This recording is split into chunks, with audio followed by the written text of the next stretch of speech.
In this bill to the House, Mr Speaker, I look forward to the Select Committee process to hearing to submitters. Thank you. I call the Honourable Mary-Ann Street. Thank you very much, Mr Speaker. It gives me great pleasure, actually, to rise to speak to the first reading of the Human Rights Amendment Bill. I think this bill is to be welcomed, despite the fact that we have some concerns about it. But one would hope that the process of the Select Committee would see many of those concerns addressed and removed. But my reason for supporting it in particular, Mr Speaker, is that it gives this House an opportunity to have a look again at those processes of developing, confirming, ratifying, implementing and monitoring human rights, both domestically and internationally. And I don't think we've paid enough attention to that in the past. But first of all, I would hope that this legislation would generate a better understanding of human rights in the Parliament and thereafter a better understanding of human rights out amongst civil society. Mr Speaker, here in New Zealand, we do have a creditable history of contributing to the international human rights framework and acknowledging many of our own human rights challenges. My party was instrumental in advancing the UN human rights agenda during and after World War II. The National Party ratified the International Covenants on Human Rights in 1978, giving us as a country international legal obligations to respect, protect and fulfil human rights. This has been in the past a bipartisan commitment between the two major parties, and I hope that it will become a multi-partisan commitment across this MMP Parliament. We need to assist the public, I think, Mr Speaker, in understanding that we are legally bound to respect, protect and fulfil rights to an adequate standard of living for health and well-being, education, work under decent conditions, all of those things that relate to the everyday life of New Zealanders, but beyond that also to observe and implement those conventions on human rights which we have seen fit to sign up to but may not yet have ratified. Mr Speaker, I welcome this bill for the opportunities that it gives us to explore these things. And I hope that in the course of debating this bill, we will be able to strengthen executive and parliamentary human rights mechanisms.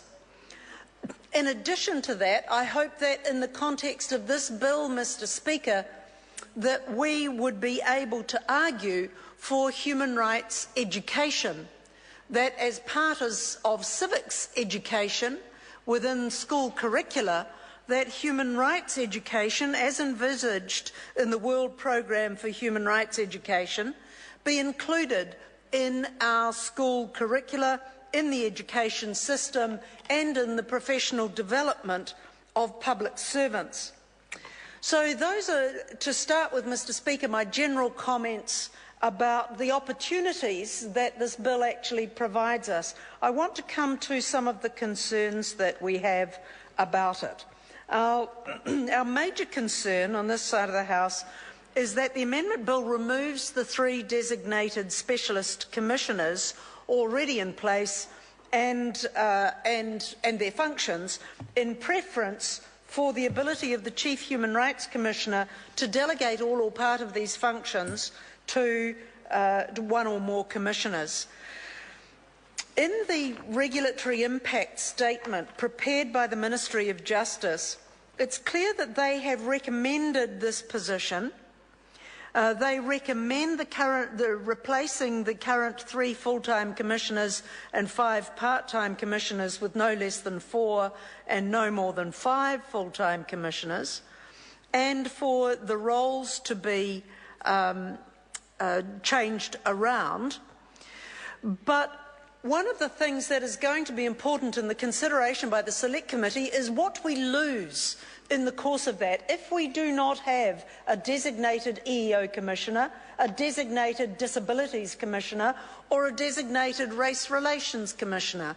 What is to be lost in the course of removing these tagged and designated roles and subsuming them into the role of a commissioner who is responsible for these things amongst others? There are risks in that, Mr. Speaker, and the Labour Party is concerned about those risks.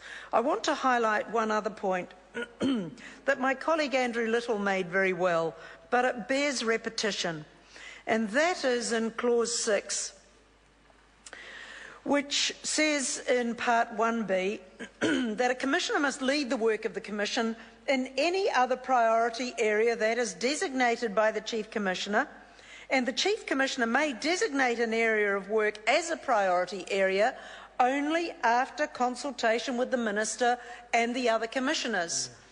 Now, Mr. Speaker, one of the purposes of the Human Rights Commission is to uphold standards and uphold human rights, both domestic and international standards of human rights, and to hold the government to those standards. It has to be independent. Its determination of what is a priority work area should not be determined by a minister. I understand after consultation with, but it says only after consultation with the Minister. I understand that the Minister might want to be consulted when priority areas of disability, equal employment opportunities and race relations are set down in the legislation as priority areas, even though we no longer have a tagged commissioner with that designated responsibility. But I am concerned, Mr. Speaker, that we have already seen one example from the Prime Minister, no less, who has threatened the Human Rights Commission with a loss of funding for speaking out against the government's position on the GCSB. That's right. And the Prime Minister thought it was okay to do that, because he thinks he's running a company, not a country. He thinks that if he's running a company, he can instruct employees what to do. This is a more complex exercise, being the Prime Minister, than being the CEO of a company. And I would have thought that 5 years in the job would have taught him that. So the first moment when the Human Rights Commission exercises its legislated right to report directly to the government, to report directly as it is allowed to do under legislation, the Prime Minister takes a swipe at them and says, "Watch out for your funding, guys.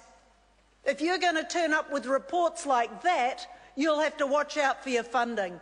That completely demonstrates the Prime Minister, and I suspect the National Party's, lack of understanding about the importance of the independence of the Human Rights Commission.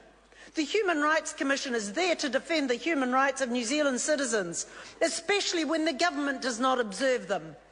It is absolutely beholden on the Human Rights Commission to tell the government when it is not observing its own citizens' human rights. And in addition to that, Mr. Speaker, it is the Human Rights Commission's job to promote international rights, human rights, and to promote the understanding of those in New Zealand.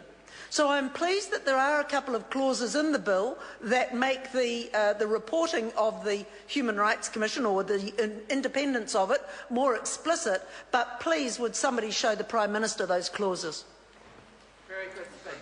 I call the honourable member Paul Foster Bell. Thank you.